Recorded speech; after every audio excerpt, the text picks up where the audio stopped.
all part of this kind of giant mechanism where we need to slow the economy without hiking interest rates to the point of economic doomsday. So how do we do that? And I think the markets and the Fed are going about it in a way that will accomplish the goal with minimal damage. We're talking about a 20% drop in the S&P 500, a 30% drop in the Nasdaq, a 30% in the Russell. These are big drops, but they're not catastrophic drops.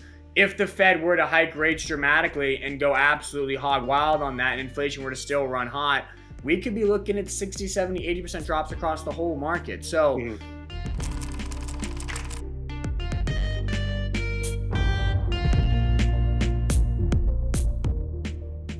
What's up, HGI investors, and welcome back to Hypergrowth Investing. I'm Aaron Davis, and as always, pleased to be joined by investment analyst Luke Lango. Luke, how are things going today? It's a good day, Aaron. We hit the bear market last week, barely. S&P 500 came within a fingernail of touching that bear market, and it's been pretty bouncy ever since, and up and away, up and to the right, and that is very reminiscent of late 2018, early 2019, so that gets me pretty constructive on near-term price action, but I'm sure we'll talk about that later. Yes, and I'm definitely looking forward to getting into that and all our topics in just a few moments. If this is your first time joining us, Hypergrowth Investing is the weekly podcast that picks the brain of investment analyst Luke Lango. Each week, we take an in-depth look at emerging tech and investment innovations, electric vehicles, cryptocurrencies, the metaverse, and more. Nothing is off limits. If you're joining us for the first time, we go up every Wednesday on YouTube, Spotify, Apple, Google, wherever you choose to listen to your favorite podcast. So make sure to hit like and subscribe to get Hypergrowth Investing as soon as it goes up. Again, I'm Aaron Davis, educator, lifelong learner, and your proxy into the mind that is the Luke Lango. A lot of things to cover, so let's dive right in with inflation. The CPI numbers for April came out last week, and it looks like essentially what has happened is that it's lower than what it was, but it's higher than what we expected. There's a lot of talk that a peak might be in. Do you think that this is the case? And if so, what does this mean for yields and markets? So I definitely think we are at peak inflation. We talked about this before. The reason we're at peak inflation has a lot to do with base effects. So the year ago comparison's getting a lot tougher. Throughout 2021 and in the early parts of 2022, we were lapping against inflation a year ago that was basically sub 2% consistently and regularly. Now that we're getting into the second quarter of 22, as we go into summer and we get into the back half of the year, we're going to be lapping against 4%, 5%, 6%, 7% inflation numbers. So it's much harder to put up a red hot year-over-year inflation rate when the year-over-year rate a year ago was, very, very high. So there are some base effects in there. That's why you're seeing some deceleration in headline inflation. That's why a lot of people think we've reached peak inflation. I'm one of those people. But that's not all that significant, right? Because if inflation is decelerating simply because of base effects, that doesn't really mean that inflation at its core, in its true sense, is hurting everyday Americans less and less. So what you want to see actually is deceleration in the month-over-month rates. You want to start seeing inflation decelerate from March to April to May to June. You want to see those inflation rates decrease and go down over time. You are starting to see semblances of that, but not in a way that I think a lot of people wanted to see. So is inflation decelerating? Yes. Has inflation peaked? Yes. Does that mean inflation is going to go away anytime soon? Probably not. That what the April CPI numbers told me is we're at peak inflation and we're on the other side of this hill, but this is not a steep hill. This is a very gradual hill, and it's going to be a painstakingly slow process to get back to, roughly 2% inflation rates. All right, is that accomplishable by the end of the year? Probably not. Is it accomplishable by the end of 23? Probably. So I think we won't normalize inflation. We won't get back to a normal inflation rate until late 23. So you're talking another 16, 18, maybe even 20 months. So peak inflation, yes. Decelerating inflation, yes. Still got a long ways to go to fight this battle. What does it mean for markets? Well, you're seeing the 10-year Treasury yield start to top off, right? We had this massive shoot from 1.5% to 3% in a matter of months. We hit our head on 3%. We went a little bit above it, got to around 3.1. Ever since then, we've cooled off, and we've been range bound on the 10-year from about 2.8 to 3, kind of bouncing between those levels. So long as there's stability there, which I believe there should be given the decelerating inflation trend, so long as you get stabilization in the 10-year from 2.8 to 3, that should provide valuation support for stocks to head higher, on the assumption that earnings remain strong. So that's why we're starting to get pretty constructive about recent price action. Not out of the woods, not at all, but the near-term outlook is definitely improving thanks to peaking inflation and stabilizing yields. Now you talk about that we want to see this deceleration happen month over month. Is there a scenario where, we go back up in June? Yeah, there's absolutely that situation where that could happen. You're seeing oil prices. Yesterday they were pushing towards 115 a barrel. If oil does start to march higher, and we haven't been marching higher. Remember, we shot from 90 to 130, pulled back, and have been range bound between 95 and 110 about. If we start to march higher from here and we start to take out 115, 120, 125, 130, we start inching towards 150 by the summer, which is definitely possible because summer tends to be a seasonally strong period for oil. Demand is very high because everybody's traveling during the summer. So if that does happen, you could see a reacceleration of inflation trends in June, July, and August, and that would be a recipe for disaster for the stock market because what's also happening during the summer is you got the Fed meeting in June, July, and August. So if we get 50 basis points each time out of the Fed and inflation still running hot, then that's when you're going to see that 10-year, this 2.8 to 3 consolidation. It's going to break out above 3. It's going to make a push towards 3.2, 3.3, 3.4, 3.5. In that scenario, equity multiples have to compress a lot further, and that's where you see stocks at 3,600 on the S&P, 3,400, 3,200. Those are very realistic outcomes in the event inflation does become a bigger problem in the summer, and this deceleration trend that we saw emerge over the past 2 months fails to continue into June, July, and August. Now, you also talked about how inflation impacts the 10-year yield. Can you also talk about how it impacts growth and how growth also correlates to that yield? Yeah, so one thing we are definitely seeing is we got a consumer spending report for April, and it was very strong today. So that's sort of a positive data point. But I believe it is the anomaly and not the norm, or the exception and not the norm. Inflation tends to eat away at consumer spending and enterprise spending.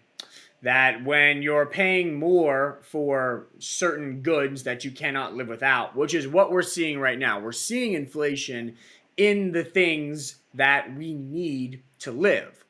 Oil, gas prices. We need our cars. We need to travel. We need to go out and live our lives.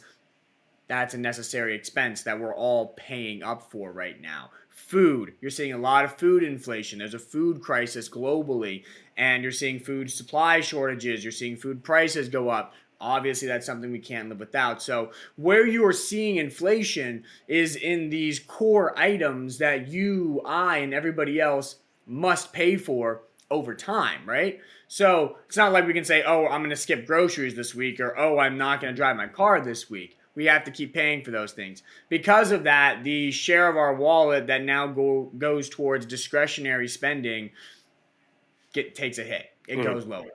So you're definitely going to see consumer spending slow down, I believe, in the summer and in the second half of 2022. You're also seeing this play out at the enterprise level. Now, we were of the impression that enterprise spending trends were going to remain resilient in the face of inflation because normally they do. But there's another factor here, which is a derivative effect of inflation, and that's that inflation is causing treasury yields to move higher. the higher treasury yields go, the more Wall Street focuses on short-term profitability over long-term growth. The more Wall Street does that, the more management teams reorient their focus and their priorities from spend to grow to lean up and boost profits and boost margins today. So you're seeing a bunch of big tech companies who, for years and years and years, saw their stocks do nothing but go up and up and up and up and up. Now those management teams are seeing their stocks drop 40%, 50%, 60%, 70% in some cases.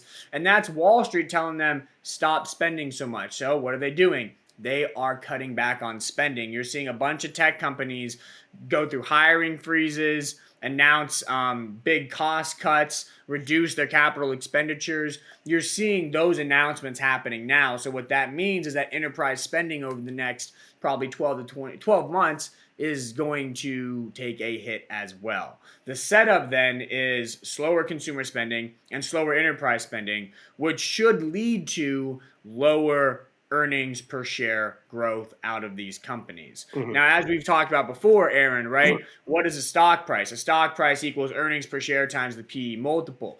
So if earnings per share are probably going to trend lower because of lower consumer and enterprise spending at the hands of inflation and a de-risking of management priorities, if that happens, then you need the PE multiple to go up to offset that. And that's why everything hinges on that 10-year treasury yield right now. Because the 10-year treasury yield determines the PE multiple. If 10-year treasury yield goes higher, PE multiple goes lower. If 10-year treasury yield stabilizes and just doesn't go anywhere here, that provides cushion for the PE multiple to go higher. So right now, it really all hinges on that 10-year treasury yield, unless for some odd reason consumers decide to spend a bunch more money in 2022 and enterprises do too, in which case enterprise or earnings per share is going to be much larger than most people expect. But I think the chances of that happening are very small. So that's why my focus right now is on the 10-year treasury yield, on equity multiples, and the trajectory of the 10-year treasury yield is going to tell me the trajectory of stocks for the rest of 22. Gotcha. You talked about enterprise is cutting their spending. Shifting gears a little bit, one of the things that we haven't touched on in a few weeks is insider buying. So is this affecting how insiders are seeing their own companies and buying up their own stocks? Yeah, so I definitely believe that you're continuing to see a lot of insider buying. The Spotify CEO came out and just bought a bunch of shares. Shopify CEO went to Twitter and said he's going to buy $10 million worth of his own stock. A VP at Shopify said he liquidated a huge portion of his family's savings to buy Shopify stock. So SOFI CEO just came out and bought more stock last Friday, about $250,000 worth. So you are seeing insiders continue to buy this dip pretty strongly. And I believe that is because these management teams believe in themselves to cut expenses for this brief period of time, ride through this volatility, and once the storm passes, as all storms do, grow like wildfire on the other side. So these management teams are expressing confidence in themselves to do just that, and that's why they're buying the dip. Now, interestingly enough, what you're seeing today, which is unique in terms of insider buying, is insider buying volume has spiked to a 2-year high. Normally, when insider buying volume spikes, you also get at least a little spike in insider selling because it just basically means insiders are buying and selling more, right? It's just a week where they're doing a lot of both. But right now, what you're seeing is insider buying has spiked to a 2-year high, and insider selling has simultaneously dropped to a 2-year low. So it's not like insiders are just out in the market playing around. They're buying, but not selling. They're taking a page from the Luke Lango playbook. The last time that happened, where you had this massive insider buying surge accompanied by a massive insider selling drop off, was March 2020, right around the bottom of the COVID-19 pandemic driven sell off. So it's a pretty bullish indicator. I like to follow insiders. I think they're the most knowledgeable people about their companies.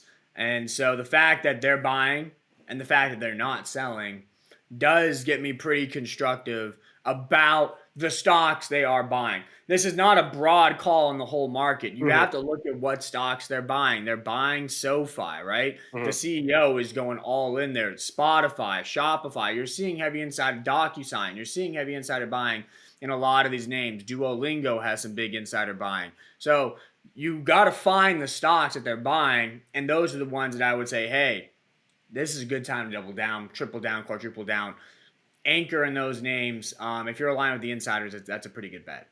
So this isn't something where we want to look at this as an indicator for the market as a whole. This really is a stock by stock basis. I mean, you can definitely look at it as an indicator for the market as a whole. Definitely. As I said, the last time insider buying spiked and insider selling dropped like this was March 2020. That was a bottom for the market as a whole. So you definitely can do that. But what I prefer to do is to be more specific. Don't have a shotgun, have a sniper. And snipe in on exactly which stocks they are buying. Because I want to be aligned with the insider that's actually buying that stock. So I like to have the sniper here and find the individual opportunities as opposed to just the broad market call. Also, the upside potential in the individual stocks is a lot better than just the broad market. So that's another reason why I like to focus in on those individual stock opportunities. So then how much should investors read into this activity? Quite a bit. I always tell people, if you don't pay attention to anything about the markets and you only listen to one thing, you had to put a gun to my head and ask me, what's the one thing that I would look at if I couldn't look at anything else? It would be insider buying. Okay. I would look at insider buying above all else, because insider buying is the people who run that company saying they believe in that company, and not just saying it, but putting their money where their mouth is. And to me, that is powerful stuff. And insider buying, historically, there's a lot of data and a lot of studies that show that insider buying is a statistically significant indicator of positive price appreciation in that asset. So insider buying, how much to read into it? Quite a bit. I love watching insider buying. All right. Shifting into our market check-in, the big one, the Fed. And our friend of the show, CS Low, has a great question. It's a little long, but I want to read it to you right now. Yep. Luke talked about it. All comes down to the Fed. What if the market, quote unquote, disagrees with the Fed? For example, when Fed recently raised rate by 0.5 point and added 75 basis points is not what they're actively considering. The market didn't like that and reacted terribly. While Luke suggested we should have more faith in the Fed team, ran by very, very, very smart people, the market seems to show that the Fed has got it all wrong this time. What are your thoughts? Great question. I think the market isn't saying the Fed's wrong. The market's trying to intimidate the Fed, and they're going to succeed in that. Okay. The market is telling the Fed has to hike rates. They have to. Like there is no way out of the situation. If they don't hike rates, inflation is going to forever be a problem, and things are going to get really ugly. So let's not debate how we got here or why we got here. That's not useful to us getting out of here right now. The Fed has to hike rates. Wall Street doesn't want them to hike rates all that quickly because, hey, I like free money. I like, loose policies. I like the rich valuations in the markets. And quite frankly, if the Fed were to hike aggressively, as you talked about before, that would absolutely crush the stock market. So the reality is that the Fed and Wall Street kind of want different things. And at the end of the day, they're going to wind up in the same place. Here's what's going on. The Fed knows damn well. They know damn well that they cannot hike rates all that much because the U.S. government is sitting on $30 trillion of debt. U.S. consumers are sitting on record amounts of debt. U.S. corporations are sitting on record amounts of debt. Other countries are sitting on records amount of U.S. debt. Everybody is sitting on records amount of debt. So if the Fed were to significantly and rapidly hike interest rates, that would pop that debt bubble all over the world, and it would cause the global economy to crash in a way that would make the 1930s seem like nothing. It would be absolutely dramatic, catastrophic, and maybe the end of capitalism. The Okay. Fed knows this, though. The Hmm. Fed knows this.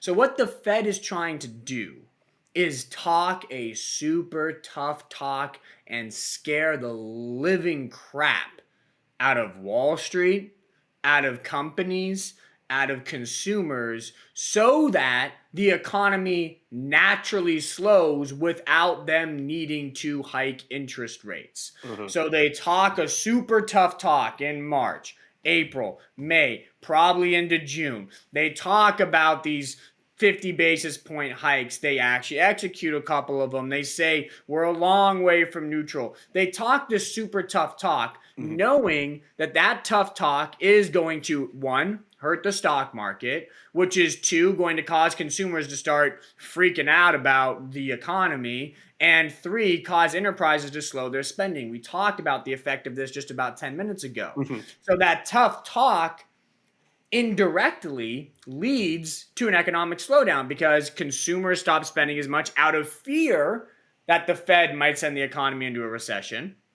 Enterprises stop spending as much on that same fear. So you start to kickstart this natural economic demand slowdown without the Fed really needing to actually hike rates all that much. So what the Fed is banking on is that their tough talk Hmm. does a good job of slowing the economy so that when it comes to actually hiking rates, they don't have to go as quickly as they plan. So they go 50 here, they go 50 there, then maybe they go to 25. Then by the end of the year, they're not hiking at all because all that tough talk basically killed demand. And so that's what the Fed is doing. And Hmm. Wall Street is like, okay, we'll play our part in this. Our part is we need to send stocks lower to scare consumers, to scare enterprises, to slow the economy. It's all part of this kind of giant Hmm. mechanism where we need to slow the economy without hiking interest rates to the point of economic doomsday. Hmm. So how do we do that? And I think the markets and the Fed are going about it in a way that will accomplish the goal with minimal damage. Hmm. We're talking about a 20% drop in the S&P 500, a 30% drop in the Nasdaq, a 30% in the Russell. These are big drops, Yep. but they're not catastrophic drops. If the Fed were to hike rates dramatically and go absolutely hog wild on that and inflation were to still run hot, we could be looking at 60, 70, 80% drops across the whole market. So Hmm. we're choosing a lesser of two evils here. And Hmm. I do believe, and I continue to have faith, that the Fed is going to do the right thing. Their tough talk's going to work. Hmm. They're not going to have to hike rates as much as what they think, as what everyone is talking about. And that's going to cause the economy and stocks to rebound in a pretty healthy way in the back half of 22 and into 23. And does Wall Street disagree with them? I really don't think so. Hmm. I really don't. I think Wall Street's just playing their part in this mechanism of trying to slow the economy so that we avert economic doomsday. So as much as again, nobody likes to see this drop that we're seeing, it's the natural reaction to kind of normalize what we need to do in order to stabilize the economy. Is that what you're saying? Yeah, so I mean, capitalism is just a cycle of boom, bust, boom, bust, boom, bust. That's what it is, right? And the key to it is to mitigating the size of the boom so that you mitigate the size of the bust. Hmm. So your cycles, if this is a sinusoidal function, is just, it's very shallow. You don't want these giant, Yeah. giant cycles, right? That's where people just get completely wiped out and confidence in the system gets destroyed. So right now we need a bust. We're getting a bust. Hmm. The purpose of the bust is to make sure that it's not that large. It's a necessary evil to embrace this bust. And if we kind of don't want to embrace it, then that's where we could get a much larger bust. That could be much worse in nature in terms of stock price decline. So I'm pretty confident on what the Fed's doing. I'm pretty confident on Wall Street's reaction to it. And then the price action that we're seeing right now, again, it just feels very much like late 2018 into 2019, early 2019, where stocks struggled throughout 2018 when the Fed was hiking rates. Wall Street was disagreeing with the Fed in their rate hiking path. Wall Street finally got fed up with it in late 2018 and sent the S&P 500 crashing. December 2018, we came within a fingernail of a bear market, 19.7% off all-time highs or recent highs. And then we just reversed course and went crazy in the other direction. And then the Fed stopped hiking rates in early 2019 and actually started cutting rates in late 2019. That cycle, I think there's a pretty good chance it repeats in 2022, 2023. And if it does, the price action I'm looking for is, okay, on Thursday afternoon, last Thursday afternoon, the S&P 500 fell 19.92% off recent highs. So a sliver of a fingernail from a bear market. Yeah. And then it reversed course. It jumped 2% into the close. It jumped another 2 to 3% on Friday. And it jumped big on Monday, or not on Monday, sorry. On Monday, it kind of chopped around, and then today it's jumping again. So we're now seeing this rally off that bear market. What that probably leads to is maybe leads into a June or July meeting where the Fed doesn't stop hiking rates, but they go from 50 basis point hikes to 25 basis point hikes.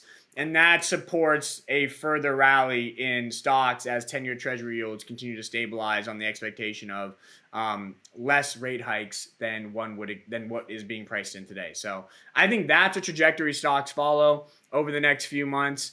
If so, and a few years. If so, then we are kind of in this bottoming process, and stocks should be ready to rip higher from here, especially in the hypergrowth world. Those stocks led it on the way down. They're going to lead it on the way up. I'm pretty confident we're in the midst of what could be a sizable rebound. Now, this could all change if the Fed, again, if inflation doesn't decelerate and the Fed has to combat that inflation. In that scenario, everything I just said out the window, because that's where you can get another meltdown in stocks. And that's why I really want to anchor myself in the hypergrowth sector right now, because everything else feels kind of washed out. Like 20% S&P 500, 30% NASDAQ, 20% Russell, or 30% Russell. Like, those are declines. Yeah. But it's not capitulation. It's not washout. So if the worst case scenario emerges here and inflation doesn't slow down and the Fed hikes more aggressively than expected and 10-year Treasury yields soar, then in the summer, those things that aren't washed out are going to get washed out. Because this is not like this only impacts hypergrowth or this only impacts tech. No. Higher interest rates, higher Treasury yields, lower earnings per share growth, that impacts the whole market.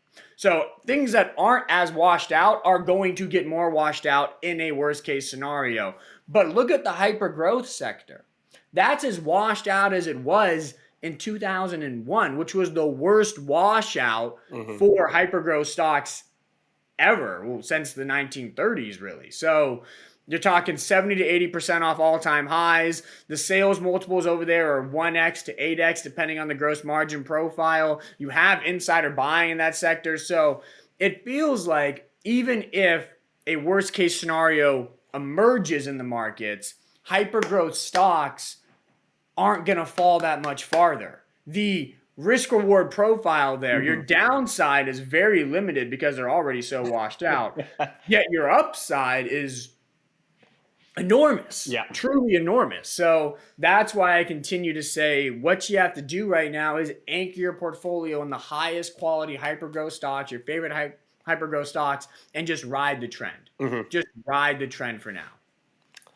Well, going into a specific hypergrowth stock, I want to talk a little bit about Rivian. Right. Ford sold another 7 million shares of Rivian.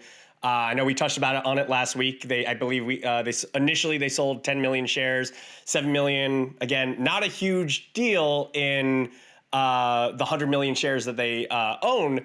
But what should we read into this second sale? And again, what happens if Ford continues to sell? Yeah, so Ford selling Rivian. Shocker. I mean, it's like Burger King selling steak at McDonald's. Shocker. I mean, You're not gonna bet on your competitor. You're gonna Yeah. bet on yourself. The Ford Rivian partnership, that stake was established when Rivian was gonna make electric trucks for Ford. When Ford wasn't gonna make an electric F-150 itself. That's when that was established. Times have changed since then. Ford's strategy has changed. They're now making their own EVs. They're not betting on Rivian as their horse in the EV race. So why not sell? Like, that selling is just Ford saying, we believe in ourselves more than we believe in Rivian. If they weren't selling, that would be a massive red flag for Ford. That would be Ford's management team. That'd be the equivalent of insider selling to me. That would be Ford's management team saying, we are not good enough to believe in our trucks to beat Rivian's trucks. So if they weren't selling, I'd say, gosh, you got to get out there and sell all your Ford stock right now because the whole management team doesn't believe in it at all. Yeah. The fact that they are selling means they believe in themselves. That's good. It means nothing for Rivian. It means absolutely nothing for Rivian, in my opinion. It creates selling pressure, which will drive the stock lower in the near term, but that's just noise. I think Rivian has a very bright future as one of the probably 3 or 4 EV startups out there today that turns into a massive, massive auto giant by 2027, 2028, 2029, 2030. So long-term bull on Rivian. I'll probably want to wait for the price action to improve a little bit for getting into the actual stock. But if you're a long-term investor, I'm sure buying here is a fantastic strategy. And I do like the stock long-term. So again, even if Ford were to back out entirely, not a big deal for Rivian in the long term.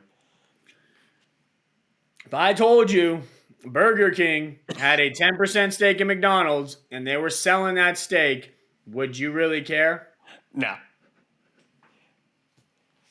There you go. There you go.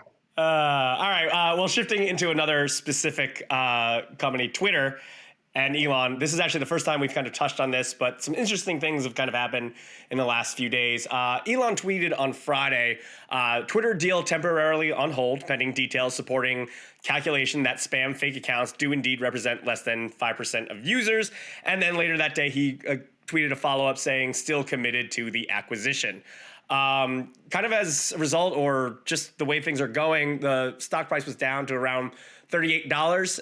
And it seems like the market isn't reflecting what the share purchase is supposed to be at $54. Is this kind of still a negotiation, or is this Elon trying to get a better deal, or is this just, Elon being Elon?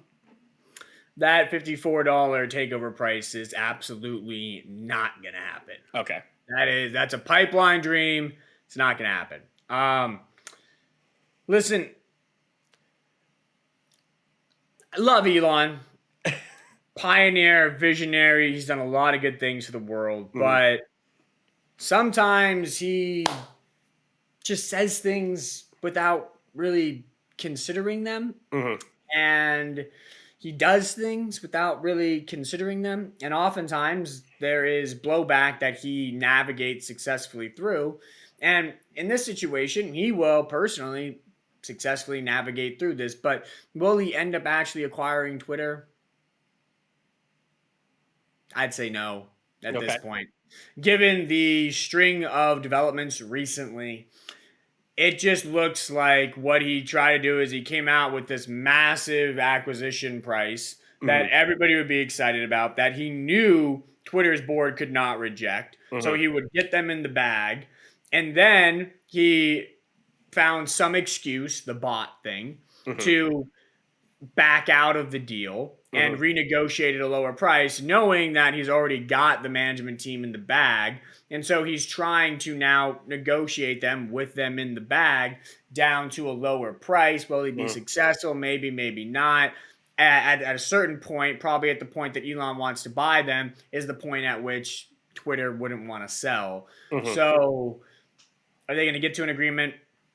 I don't know. It's really choppy. It's really muddy. As far as the stock's concerned, I would just stay away from it right now. I wouldn't get involved. There's going to be some arb opportunities here and there, maybe, but let the traders chop that one up. Let's go find some long-term investment opportunities. The value creation here, the value creation potential is minimal, 10, 15% maybe, considering you're going to get a reduced takeout price now. So it's really not worth the risk and the uncertainty to get involved there.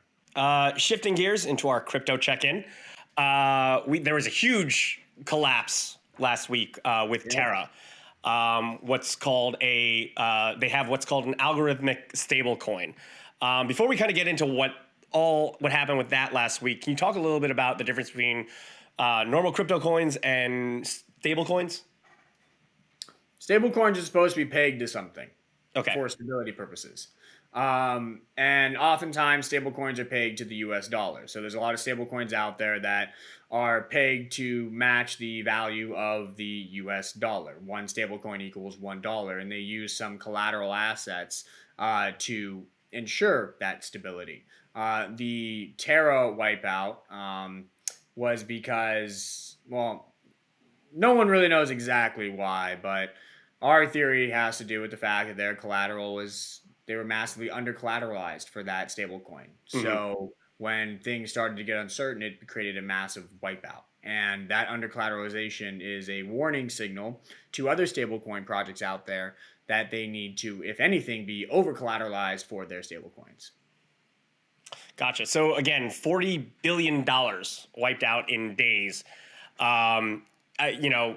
talk about crypto a lot, and you're optimistic but cautious, I think, is the best way to kind of describe how you look at Yes. cryptocurrency. Again, you talked a little bit about what happened. Again, does this mean that all of crypto is in trouble? Does it mean we stay away from stable coins? Do we stay away from stable coins? Again, what's the advice to investors when they see $40 billion just gone? Don't invest in hype. Okay. Don't invest in hype. The crypto markets are full of hype. They're absolutely full of hype. The underlying technology, blockchain, is revolutionary. There are certain projects out there, Ethereum, Cardano, that are using that revolutionary technology in revolutionary value additive ways. There are other projects out there that are misusing this revolutionary technology simply to make a quick buck, or even they think they're using it in the right way, but they're being beat by a company or a project that's using it in a better way. Hmm. So there's just a lot of froth and complete BS in the crypto markets. Does that mean you need to stay away from them? No. It Hmm. means that you need to get in them and be hyper selective because blockchain cryptos, they are the future, but 99% of the coins in the market today won't be around in 5 years. They just won't. That's what happens with new industries. You get a massive surge in interest in the industry, which causes a massive surge of participants in the industry. Then you get this trial of disillusionment Hmm. where everyone's like, oh, wait, is this really the future? You get massive consolidation, and then the few that are left standing at the end of that consolidation are the ones that carry the torch into the future. That's going to be Ethereum. That's going to be Cardano. There are a couple projects out there that are absolutely fantastic long term investments. Hmm. There are also 99% of them that are absolutely tragic long term investments. Terra showed us that just because the Terra thing was not unique, that there was a 99.9% drop in a coin in 24 hours. Hmm. We saw that with Squid Games. Remember Squid Games, that Hmm. epic rug pull? Yep. So we've seen these rug pulls happen before, but they've always happened way out on the risk curve with Hmm. the small, obscure altcoin projects that a lot of people haven't heard of and most of us never invested in or even touched. Hmm. But what the Terra wipeout showed us Hmm. was that this value destruction can happen even in the biggest of cryptos. That just because you're a top 10 or a top 20 or a top 50 does not mean you are protected from consolidation, does not mean you are protected from value destruction. You can't rely on size as a competitive moat. You have to rely on quality as a competitive moat, and size does not equal quality. So don't be fooled by something going up 500, 600, 700% and becoming a 40, $50 billion project. Don't be fooled by that. Always pay attention to the underlying fundamentals of that crypto project itself, of that blockchain project, to see if there's a long-term compelling investment thesis there. Again, Ethereum has that. Cardano has that. There are dozens of other cryptos that have that. And then there are thousands of others that don't. So get in the crypto markets, but be selective. This is your warning signal. Do not take a lot of shots on gold. Take a few, again, not the shotgun, be the sniper. You got to be a sniper in the crypto markets today. So when you talk about the longevity, you're talking about quality. Is there a scenario where quality isn't enough and we could see something this happen to a coin like Ethereum, like Cardano? Yeah, no, I mean Ethereum could easily break down to 1400 or 1000 or even 400 on the charts. If you look at the kind of what's going on there, it's forming a classic head and shoulders pattern. Looks like it could collapse. Absolutely. But that's kind of the price of admission for cryptocurrencies. I think Ethereum can be, 10, 20, 30 times its value over the next 10 years. So if that is true, and if you truly believe that, then if Ethereum breaks down to 1400 or 1000 here, okay, take that punch because you're going to get back up and you're going to make a lot of money over the next 10 years in that project. So I would say that you don't want to go all in with cryptos right now, but if you have a certain, 5 or 6 super high quality projects that you are following, that you're already invested in, start nibbling here. Bitcoin showing support at 30, take some nibbles, but save dry powder in case Bitcoin breaks down to 20, which is very possible. Then deploy a little bit more dry powder there. What you have to do is you got to keep this reserve and then just keep deploying a little bit of dry powder on every big wipeout in the crypto markets. I think that's the way you got to play it right now, but only deploy that dry powder again in really high quality cryptos. And probably you're going to want to stick to some larger cryptos too. This is not the time to go out there and just start taking a bunch of shots. That's not what you want to be doing in cryptos right now. Find the ones you really like, anchor around those, and ride through the storm in those high quality cryptos. Again, it's not dissimilar from hypergrowth stocks, right? Anchor around portfolio consolidation, anchor around the strongest ships to ride through the storm. And then on the other side, once the storm clears up, go through the carnage. Oh, look at that boat, look at that boat. Then start taking shots. So right now, it is dark and stormy out there. So get in the ships that are going to allow you to survive that storm. Don't go and drown in a freaking little canoe, okay? Get on the Titanic. Titanic's a bad example.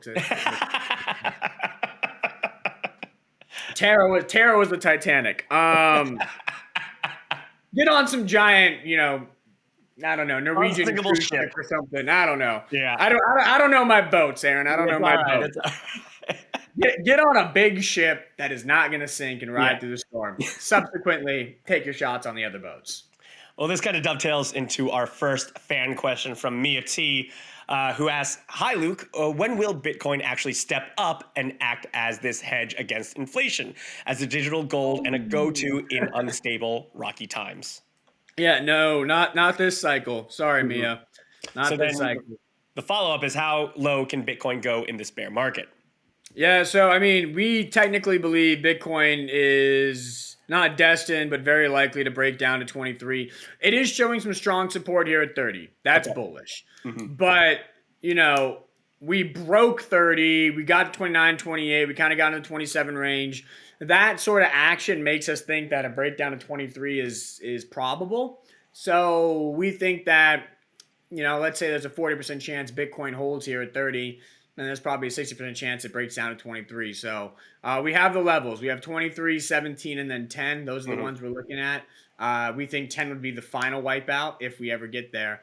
But we do think that it's not really safe to say Bitcoin has bottomed here at 30. It could, but there could be more downside ahead. As far as the inflation hedge goes, I really want to believe that at some point in the future, Bitcoin will be that. I really do. As a person who believes in cryptos, believes in blockchain, I really want to believe that Bitcoin will be the digital gold one day. But that day is not today. The market has made that abundantly clear, and let's not fight the market, okay? The market has said this is not a hedge against inflation. This is a risk-on asset, so let's treat it as a risk-on asset. and not as a hedge against inflation. Again, I hope one day we get to the point where it is the hedge against inflation, but that's not today. At what point do we get there? It's the point at which Bitcoin stops appreciating in value so quickly during bull markets. You can't have an asset that appreciates in value quickly in short amounts of time and still be a hedge against inflation. You don't get the best of both worlds. You can't have your cake and eat it too. You got to choose one or the other. So we got the massive appreciation in the bull market over the past 2 or 3 years. That means we weren't going to get the hedge against inflation. So that's kind of how it operates. The point at which Bitcoin starts stabilizing and stops shooting up, 10, 20, 30% in a month, or 100%, 200%, 300% in a year. At that point in time, that's when maybe the market will come around to understanding Bitcoin as digital gold and that's a hedge against inflation. But we are many years, if not decades, away from that. So let's not count on it right now. Okay. And our last question again comes from our boy, CS Low. Also, it was reported that with share prices falling at this rate, many are pushed to force sell due to margin calls, hence causing further sell-offs and drops. Is that true? And if so, what could possibly stop this cycle? Yeah, absolutely. So Chase Coleman, manager of Tiger Global, one of the most successful hedge funds of the past 20 years. Chase Coleman was a hedge fund manager rock star. That fund is down about 54% so far in 2022. They've been smacked, and it's because they were levered on long tech. So there probably was some margin calling going on there, and that just has collateral effects throughout the market, ripples throughout the market, and you get kind of panic selling. So that's definitely happening. That is definitely happening right now for sure. When does this stop? Once that leverage is gone, once capitulation has happened. And that's why I continue to go back to this thing. Get in the stuff that's already capitulated. Get in the stuff that's already washed out. Yeah. There are probably still a lot of leverage out there on a name like Apple, or a name like maybe Microsoft, or a name like, maybe not on Coca-Cola, but there's a lot of leverage out there on some of these larger cap names for sure. So if the carnage does spread, those names are the ones that are liable for larger pullbacks. Whereas if you look at stuff like SOFI, stuff like Open Door, those things are so washed out, man. They're so washed out.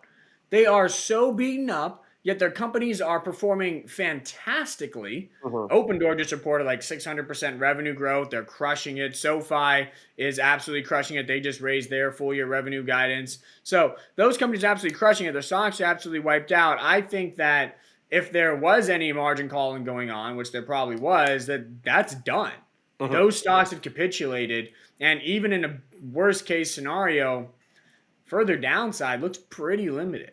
And that's why I really like that sector. I like that corner of the market. I think the risk reward profile is significantly more attractive in those names than it is anywhere else in the crypto markets, the stock markets, the bond markets, anywhere in the financial markets at this point in time. Well, as always, another great discussion. Today was a lot. But any last words before we wrap?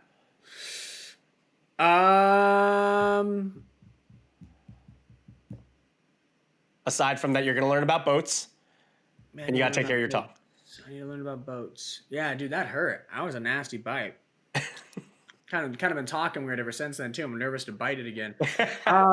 No, dude, I think everything is good right now. I think the price action is improving in the market. I don't think we can call bottom and say it's all over, but I think we can say we're due for some near-term support here, a little relief rally. Whether or not that continues or returns into a downtrend depends on the course of inflation throughout the summer, and depends on the subsequent trajectory of the Fed throughout the summer, and the subsequent trajectory of Treasury yields throughout the summer. So let's watch those three things.